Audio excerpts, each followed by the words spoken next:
Okay, we're going to do an introduction to these sequences called quadratic sequences. Consider the following sequence: 3, 7, 13, 21. Well, it's not going up by the same amount, that's for sure. The difference between this one is 4 and then it's 6. So it's not linear and it's not being multiplied by a number. So it's not a geometric sequence either.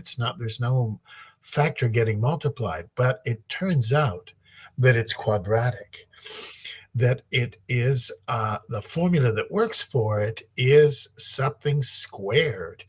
And there's a technique for figuring this out, and we're going to learn the technique. And what you always do is you take the numbers and you spread them out like this: 3, 7, 13, 21. And then you subtract 7 minus 3, always right minus left, the second term minus the first term, and you get what's called the first difference. And then 13 minus 7 is 6. These are called the first differences, the differences between the terms.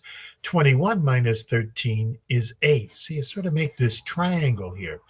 Well, then you do it again, but with the first differences. You go 6 minus 4, and you get 2. And then you go 8 minus 6, and you get 2. And if the second differences become the same number, in other words, if they go constant, then you know that it's a quadratic sequence. Now, there's a special technique for figuring out what that formula is, and you just have to follow this pattern. There's other ways to do this, but this technique makes it really easy. All you do is you circle the three numbers. See the 3, 4, and the 2?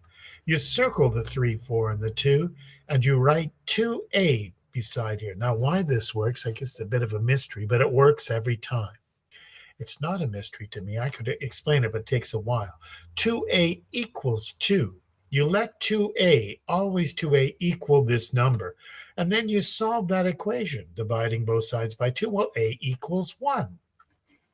And then you always write 3a plus b in front of the first difference. This is the second difference. This is the first difference. Well, we know a is 1, so we go 3 times 1 is 3. B must be 1 because 3 plus 1 is 4. So b is equal to 1. You actually sub 1 in for a. You're subbing a into the first equation, solve for b, so b is 1. Then you always write a plus b plus c equals 3. A plus b plus 3 equals c. Well, we know that a and b are 1. Well, it's going to equal 3. C must be equal 1. You substitute in 1 and 1 here, then c must be 1.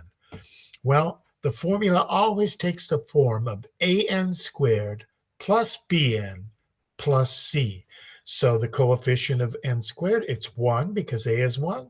B is 1, so it's 1n or just n, and c is 1. The constant we add on is 1. Now, this is the formula. If you put 1 in here, 1 squared plus 1, it gives you 3. If you wanted to find the fourth term, you'd go 4 squared plus 4 plus 1. Hey, it gives you 21. You can do it to find the 100th term. You'd go 100 squared plus 100 plus 1. Well, that's our introduction to quadratic sequences. I hope that made some sense to you. I hope so. Okay.